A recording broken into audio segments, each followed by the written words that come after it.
निज स्वरूप है श्रीमती राधा रानी। भगवान श्री कृष्ण का निज स्वरूप, निज मतलब मेरा अपना। जैसे मैं दर्पण में जब देखता हूँ तो दो लोग मिलते हैं, एक सामने और मैं, मतलब भगवान का अपना ही स्वरूप प्रतिबिंब।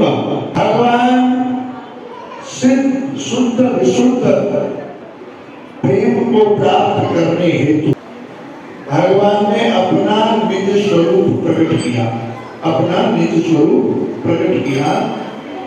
वो किस रूप किया? श्रीमती राधा रानी के रूप में। कई बार लोग कहते हैं कि राधा रानी और कृष्ण का ब्याह नहीं हुआ, है ना, कहते हैं ना जी ब्याह नहीं हुआ। तो कोई व्यक्ति अपने प्रतिबिंब से ब्याह कर सकता है क्या? कर सकता है क्या? ब्याह के लिए तो दो लोग चाहिए, चाहिए कि नहीं चाहिए? एक ही आदमी शीशे के सामने खड़े होकर कहे कि मैं तेरे साथ ब्याह करूंगा, तो वो भी कहेगा मैं तेरे साथ ब्याह करूंगा, है ना? किसको अपना स्वरूप प्रिय नहीं लगता? अगर किसी को पागल करना हो तो उसके घर से 10 दिन के लिए आईना हटाओ, पागल हो जाएगा। कौन जाएगा? दिन में जितनी बार हम आते हैं आईने के पास जरूर जाते हैं, जाते हैं जाते हैं। ऐसे ही ठाकुर जी कृष्ण के प्रतिबिंब है राधा रानी। अब इस प्रतिबिंब को क्या कहा जाता है? वह स्वरूप क्या है? वो क्या है वो स्वरूप? उसका नाम क्या है? तो यहाँ पर बताया जा रहा है कि उसका नाम है अलादनी शक्ति। भगवान में अनंत कोटि शक्तियां हैं, अलग अलग प्रकार की शक्तियां हैं। इनमें जो अलादनी शक्ति है, ये अलादनी शक्ति आनंद देने वाली शक्ति है। इसका नाम है अलादनी, आनंद देने वाली शक्ति। तो राधा रानी कौन है? राधा रानी के रूप में ठाकुर जी क्या बन गए? अलादनी शक्ति। अपनी अलादनी शक्ति को प्रकट किया राधा रानी के रूप में। बोलो जय जय श्री। अलादनी शक्ति की चरम परम सीमा क्या है? कहां से आ रहा है ये प्रेम? जो अलादनी शक्ति में, उस अलादनी शक्ति जो भगवान को भी रिझा दे। बात समझिए, राधा रानी से भगवान रीझ जाते हैं, रीझ जाते हैं। क्या मतलब? वो अलादनी शक्ति है, प्रेम इतना करती है कि भगवान रीझ जाते हैं। अरे आनंद चिन्मय रस, आनंद चिन्मय, चिन्मय मतलब समझते हैं क्या? चिन्मय का मतलब है जो यहाँ भी है और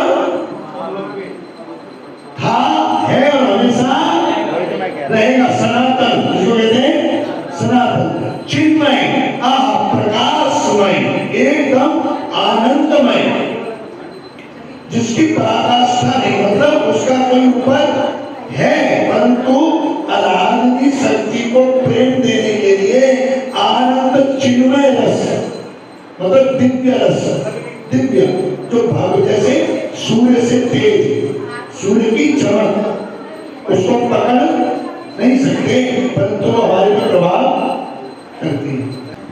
तो ये आनंद का चिन्मय रस है जो अलादनी शक्ति है। और उस आनंद चिन्मय रस की परम चरम सीमा क्या है? उसकी भी परम चरम सीमा है उन्नत उज्ज्वल रस, उन्नत उज्ज्वल रस। उसके बाद में उस उन्नत उज्ज्वल प्रेम रस की जो परम चरम सीमा है वो है महाभाव। महाभाव मतलब उससे आगे कुछ नहीं।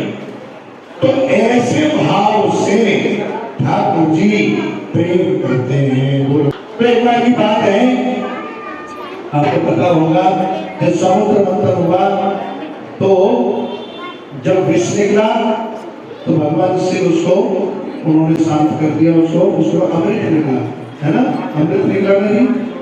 तो भगवान ने उस अमृत को बांटने के लिए कौन सा रूप धारण किया? मोहिनी का।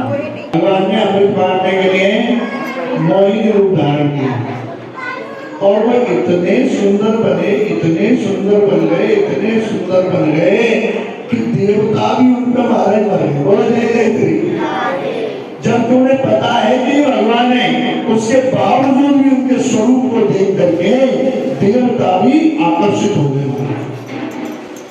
तो असुरों की तो बात ही छोड़ो, उनका तो पहले से तमोगुण होता है, बुद्धि भ्रष्ट होती है, वो नहीं देखते कौन है क्या है। तो ठाकुर जी ने ऐसा रूप धारण किया जिससे कि उन्होंने ये कहलवा लिया, क्योंकि तो ठाकुर जी कह रहे हैं किसको? असुरों को कह रहे हैं कि तुम मुझ पे इतना विश्वास नहीं कर रहे हो, मैं गलत भी तो हो सकता हूँ, हो सकती हूँ, है ना, मैं गलत भी तो हो सकती हूँ, हो सकता है मैं सारा अमृत जो देखता हूँ पिला दूँ, तुम कह रहे हो नहीं कि तुम्हारे हाथ से पीना है, तुम्हारे हाथ से पीना है, तो हो सकता है मैं उन्हें पिला दूँ।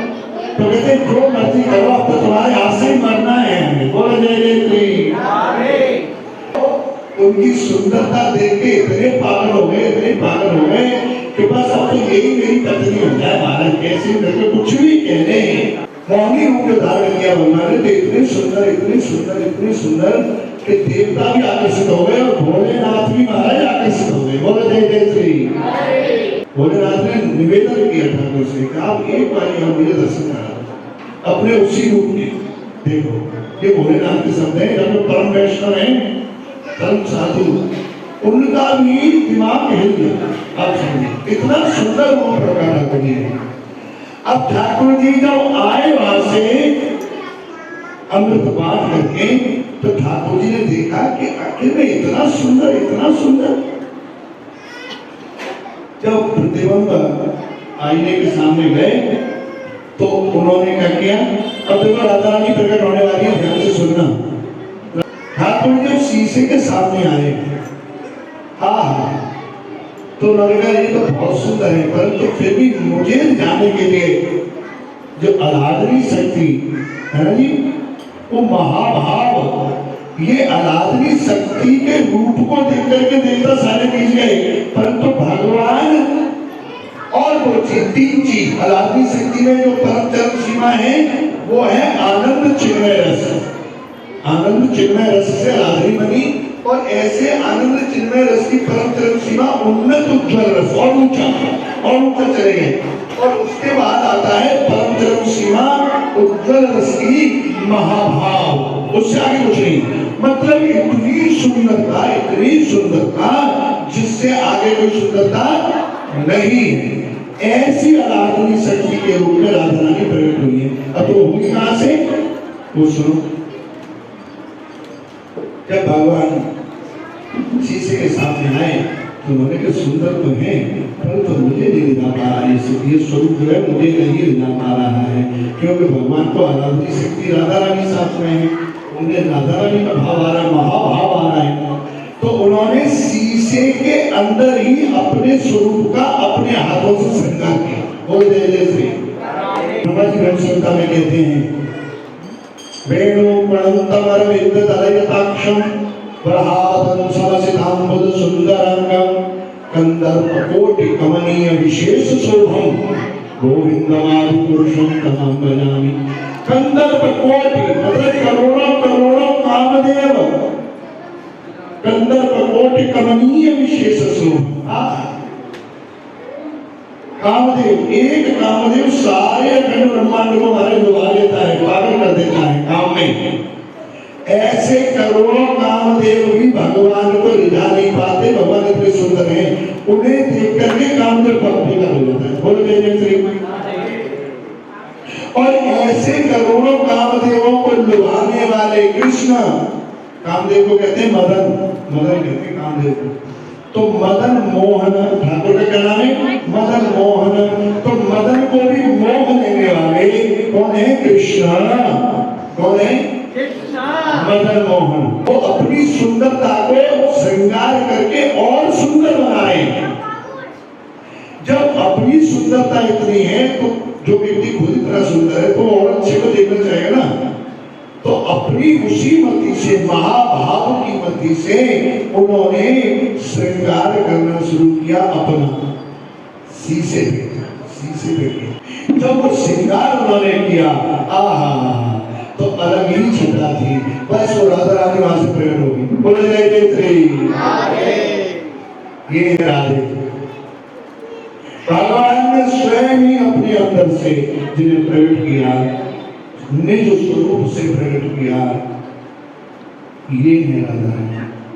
हमें कभी ये नहीं सोचना चाहिए कि राधा अलग है और कृष्ण अलग है, ऐसा नहीं सोचना चाहिए।